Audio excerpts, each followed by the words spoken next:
Okay, so to calibrate the test box reference microphone on the Verifit 1, you're first gonna place the reference mic about 1 to 2 millimeters away from the coupler mic, and then we're gonna close and seal the box.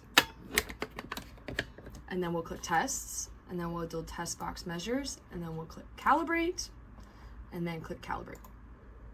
And then you'll be wanting a straight line, so everything's good. What we did is we connected the RECD transducer to the jack in the front of the test box chamber. Then we attached it to this coupler with the putty. Now we're going to make sure that it's 1 to 2 millimeters away from the microphone. And then we're going to close this box and seal it. So now we're going to right click and we're going to go to tests. We want to do on-ear measures. We're going to go to RECD. It's going to say safety limit disabled, which is fine. We're going to say foam tip for when we get to the ear. We're going to click continue, and then we're going to click calibrate. So it's just making sure we did it all right.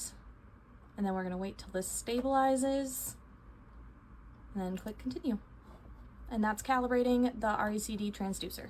All right, so we've inserted the probe microphone into the ear and then put in the foam tip, which is attached to the RECD transducer. We want to make sure this is over the ear, just under the earlobe, with the microphone facing out. So now we're going to go back over to our screen and we're going to click measure real ear. It's going to give us the warning to prepare the client. And now we're going to wait until the curve stabilizes. That looks pretty stabilized. And we're going to say continue. And that's that. All right, so to measure speech mapping on ear, first we have the probe mic inserted into the ear about 1 millimeter away from the eardrum. Then we put in the hearing aid that is turned on over the probe mic. Next, we're gonna go over here. We're gonna right click, go to tests, on ear measures. We wanna go to speech map. It's gonna load.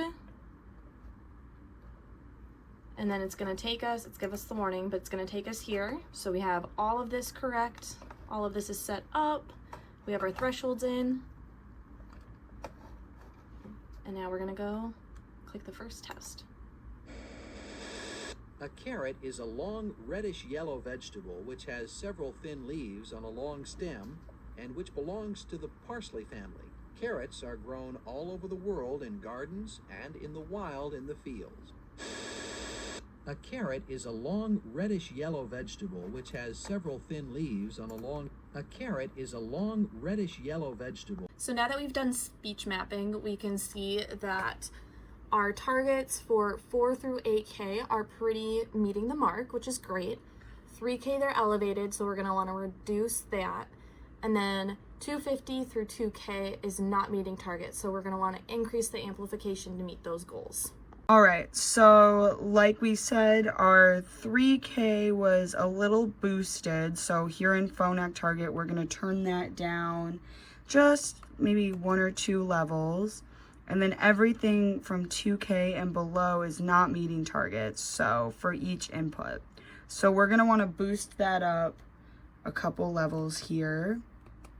And then we will run speech mapping again, and we will see how this does on the hearing aid, or how this fixes our speech mapping. All right, so we ran speech mapping again after our adjustments, and we can see that we need to still bring down 3K for our loud and average sounds. We're gonna need to boost up our soft sounds quite a bit for everything below 3,000. For our average sounds, we also need to boost up those sounds.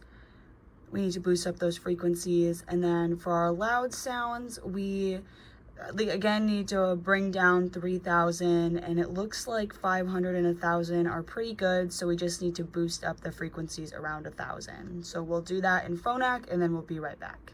So after quite a bit of adjustment, we were able to get our speech mapping to meet all of the targets for all input levels. Yay, Carl.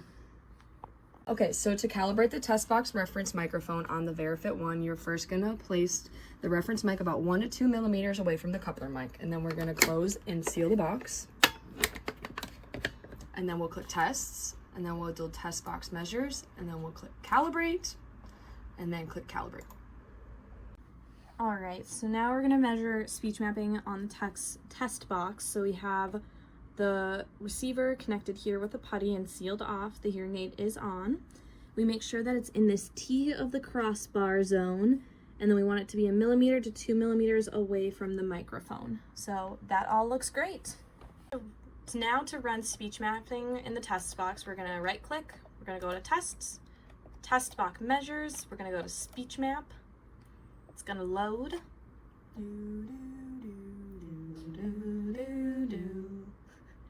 All right, so now you can see that it's test box BTE plus HA2, and then we will begin our testing. Just ran our speech mapping in the test box, and clearly we need to make some adjustments. So we're gonna go over into Phonak and we're gonna boost up our inputs, and then we will be back with an updated speech mapping. After a lot of fine tuning in Phonak, we cannot bump up the high frequencies anymore, but this is the result of our speech mapping in the test box on the Verifit 1. This would be used for a pediatric patient or for somebody who is unable to sit still through on-ear speech mapping.